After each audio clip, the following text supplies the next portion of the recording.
दोस्तों, सोचो अगर तुम्हारी मौत बिल्कुल तय हो और उसी वक्त कोई तुम्हें जिंदगी दोबारा जीने का एक मौका दे दे, तो क्या तुम अपनी किस्मत बदल पाओगे या फिर सिर्फ अपना बदला पूरा करोगे?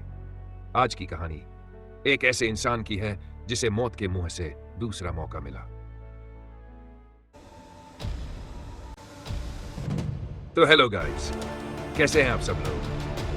आपका स्वागत है इंग्लिश एनिमे टब पर, जहां आपको एनिमे एक्सप्लेनेशन मिलते हैं हिंदी में। तो चलिए शुरू करते हैं बिना किसी देरी के। एपिसोड की शुरुआत में हमें हमारा मेन कैरेक्टर जू ह्योन एक खतरनाक स्नेक मॉन्स्टर से लड़ता हुआ दिखाई देता है। उसके सारे साथी इस मॉन्स्टर के हाथों मारे जा चुके होते हैं और अब जू ह्योन जिंदा बचा होता है। लेकिन कुछ ही देर बाद वो स्नेक मॉन्स्टर जू पर इतना खतरनाक हमला करता है कि जू बुरी तरह घायल हो जाता है। जमीन पर पड़े पड़े जू गुस्से में कहता है, ये सब उस सीईओ की वजह से हुआ है। चाहे कुछ भी हो जाए, मैं उसकी जिंदगी बर्बाद करके रहूंगा। तभी अचानक एक आवाज सुनाई देती है। जू को लगता है कि ये किसी रेलिक की आवाज है। वो कहता है, तुम इस सांप को मार दो और मुझे यहां से जाने दो। लेकिन वो रेलिक हंसने लगता है। वो कहता है, तुम्हें लगता है तुम इस हालत में चल भी पाओगे? तुम्हारा शरीर 2 हिस्सों में पड़ा हुआ है। चलो मान लिया मैं इस मॉन्स्टर को मार भी दूं, तो क्या तुम चलकर यहां से बाहर जा पाओगे? और अगर चल ही नहीं सकते तो अपना बदला कैसे लोगे? जू दर्द में कहता है, मैं ऐसी जिंदगी नहीं जीना चाहता था। ये सब उस सीईओ की वजह से हुआ है। कुछ पल चारों तरफ सन्नाटा छा जाता है। फिर वो रेलिक कहता है, ठीक है, तुम्हें एक और मौका देता हूं। इतना कहते ही एक क्रो जू के सामने आ जाता है और अगले ही पल सब अंधेरा हो जाता है। जब जू दोबारा अपनी आंखें खोलता है तो वो खुद को एक पुलिस स्टेशन में पाता है।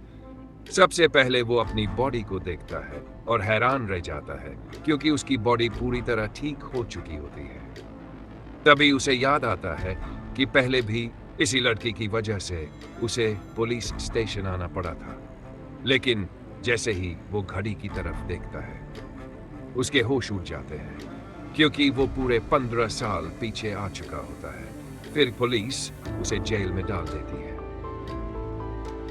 जेल में बैठे बैठे हमें पता चलता है कि साल 2025 में पूरी दुनिया में अचानक टूम्स दिखाई देने लगे। इन टूम्स के अंदर रेलिक्स छिपे हुए थे। ऐसे रेलिक्स जो एक आम इंसान को पल भर में सुपर पावरफुल बना सकते थे। बस यहीं से हर कोई इन रेलिक्स को पाने की रेस में लग गया। किस्मत से जू ह्योन को भी एक आर्कियोलॉजिस्ट रेलिक मिला। ये रेलिक अपने यूजर को टूम्स और रेलिक्स के बारे में जरूरी बातें बता सकता था। लेकिन धीरे धीरे पूरी दुनिया के टूम्स और रेलिक्स पर बड़ी बड़ी कंपनीज कब्जा करने लगी। इसी दौरान चेयरमैन क्वन ने जू को अपने लिए काम पर रख लिया। जू चेयरमैन क्वन के सारे गंदे काम संभालता था, जैसे स्मगलिंग, चोरी और टूम रेडिंग। अब कहानी वापस प्रेजेंट में आती है। अचानक जू के सामने गेम की तरह एक विंडो दिखाई देने लगती है जिस पर कुछ लिखा हुआ होता है और उसे सिर्फ जू ही देख सकता था। इसके साथ ही उसे एक स्किल भी मिलती है जिसकी मदद से वो अपने आसपास 1 मीटर तक हर चीज को बहुत साफ देख सकता था। ये वही शक्ति थी जो आर्कियोलॉजिस्ट रेलिक देता था। मतलब रेलिक अब उसके पास नहीं था, लेकिन उसकी शक्ति अब भी जू के अंदर मौजूद थी।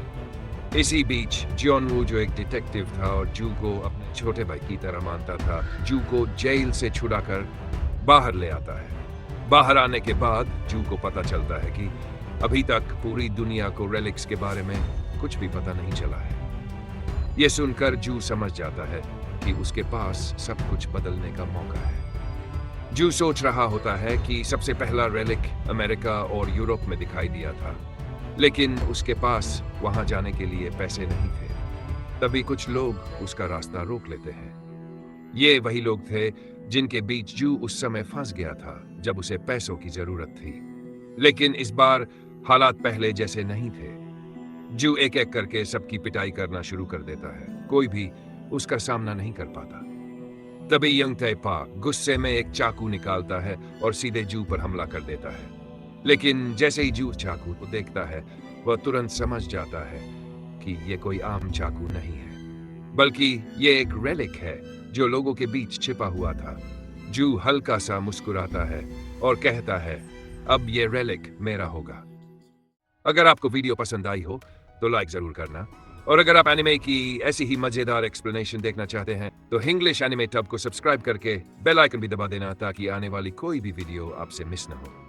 मिलते हैं अगली वीडियो में, तब तक अपना ख्याल रखना।